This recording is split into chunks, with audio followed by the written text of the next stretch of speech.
Welcome to the Sober and Happy podcast, where we talk about all things recovery related, how to navigate the challenges that we'll face along the way on our journey towards our best lives, and how we could go from living a life of simply just being sober to a life where we're both sober and happy. Today we're tackling a topic that could be a silent danger, but also one of the most common things that lead to relapse: self-sabotage. We'll discuss what self-sabotage is, how it manifests in our lives, and most importantly, how to recognize and stop it before it derails our progress. So buckle up, this is going to be a great episode.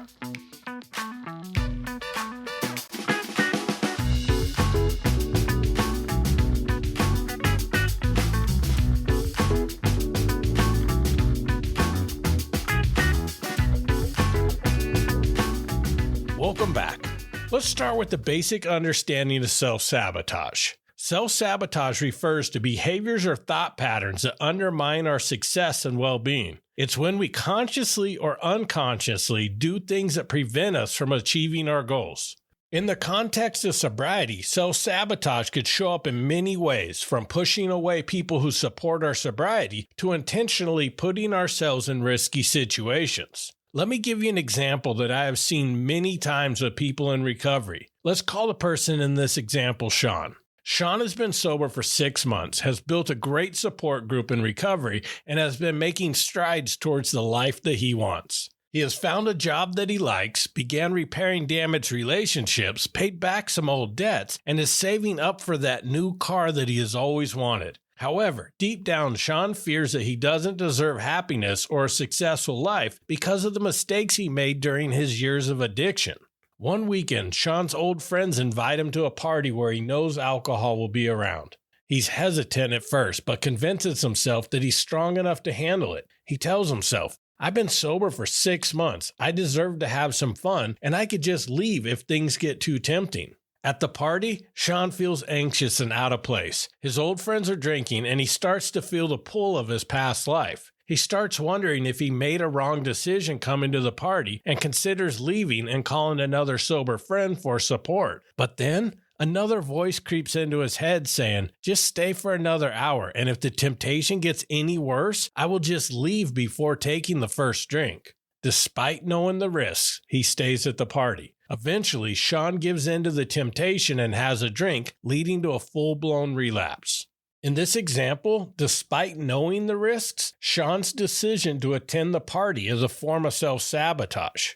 Talking himself into staying when the temptation to drink was starting to grow was another form of self-sabotage. And deciding to drink, well, that's the ultimate form of self-sabotage. But it was his underlying belief that he doesn't deserve happiness or success in sobriety that drove him to make a choice that put his recovery in jeopardy. Self-sabotage often stems from deep-seated fears and insecurities. We might fear failure, but surprisingly, we could also fear success.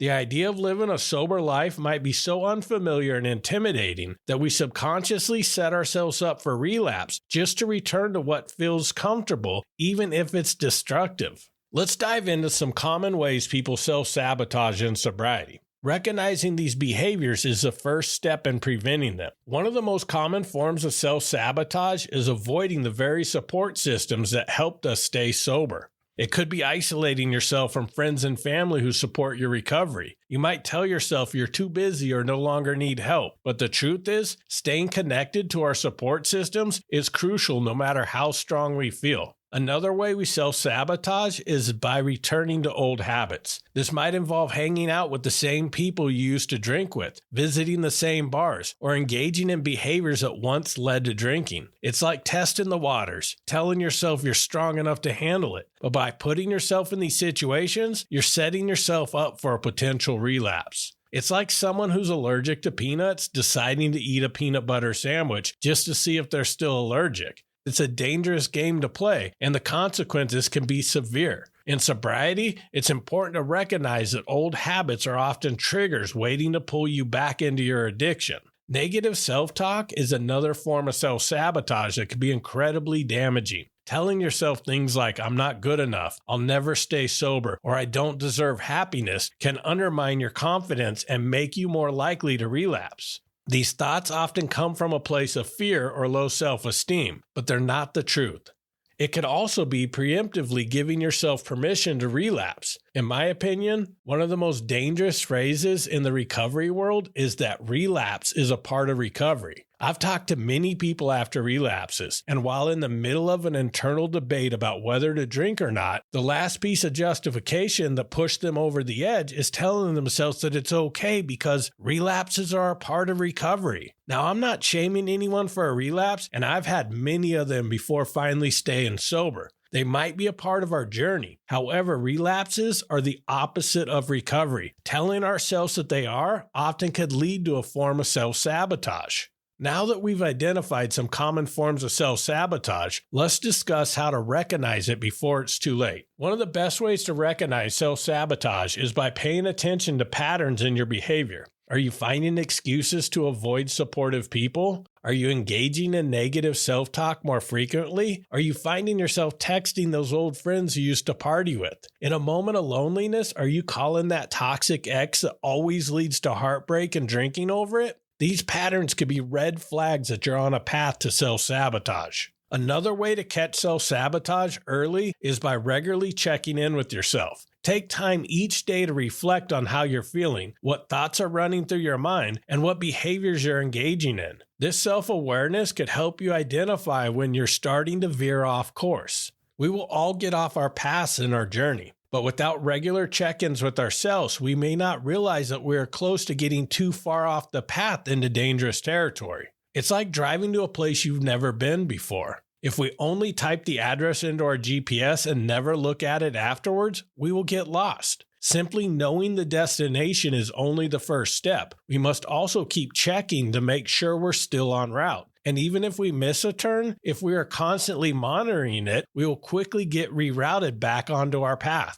Sometimes it's hard to see self-sabotage in ourselves. That's why it's important to have someone you trust who could offer an outside perspective. They could help you recognize behaviors or thoughts that might be sabotaging your sobriety. Think of it like having a spotter at a gym. You might think you could lift a certain weight, but your spotter could see when you're struggling and offer support or advice. In the same way, a trusted person could help you recognize when you're pushing yourself too hard or setting yourself up for failure. Recognizing self-sabotage is only half the battle. Once you identified it, we need to take action to stop it. The first step in stopping self-sabotage is identifying the root cause. Ask yourself why you're engaging in these behaviors. Are you afraid of success? Do you feel unworthy of happiness? Are you anxious about the future? Understanding the underlying issue could help you address it more effectively. I have a long history of self-sabotage in romantic relationships. I will meet someone who seems to check all the boxes of someone I want. She enjoys the same things I do, we have similar senses of humor, and she just really gets me. Everything will go great at first, but then I always seem to find a way to sabotage the relationship. I may start pulling away and start texting or calling a little less. I might find myself getting more busy and having less time to spend with her. I might even pick a fight or two and use that as an excuse to convince myself that she really isn't the one and decide to end it. I used to tell myself I just had bad luck in relationships, but luck had nothing to do with it. I was sabotaging them. It wasn't because I didn't want to meet someone. It wasn't because I didn't want to be in a relationship. It was because I was scared. I have been hurt in the past and wanted to avoid the rejection and pain from another breakup, so I would find a way to end the relationship before my feelings got too strong.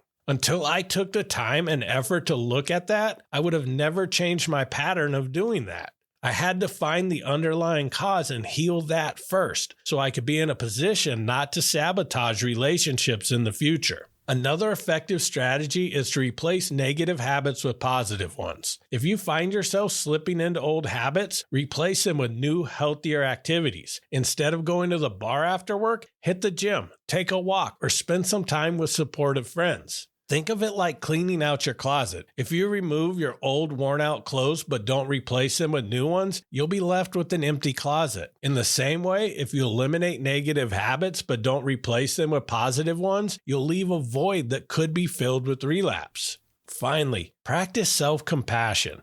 Self-sabotage often comes from a place of self-criticism and low self-worth. By treating yourself with kindness and understanding, you could reduce the likelihood of sabotaging your progress. Remember that recovery is a journey and it's okay to stumble along the way. Self-sabotage is a powerful force, but it doesn't have to control your life or your sobriety. By recognizing how it manifests, paying attention to patterns, and taking proactive steps to stop it, you could overcome self-sabotage and stay on a path to a fulfilling, sober life.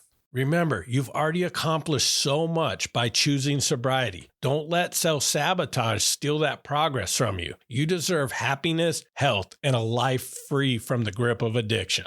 Thank you for listening to this episode, and I hope you enjoy the podcast. Here's your weekly challenge. Identify one area in your life where you might be engaging in self-sabotage, whether it's in your recovery, personal growth, or your relationships. Once you identified that area, take one concrete step to counteract it. This could mean setting a boundary, reaching out for support, or changing a routine that is no longer serving you. The goal is to actively break the cycle of self-sabotage and make a positive choice that supports your long-term goals and well-being. Remember, awareness is the first step towards change. That is my challenge for you this episode. New episodes come out each Friday, so I look forward to connecting with you next week. As always, thank you so much for listening and keep living sober and happy.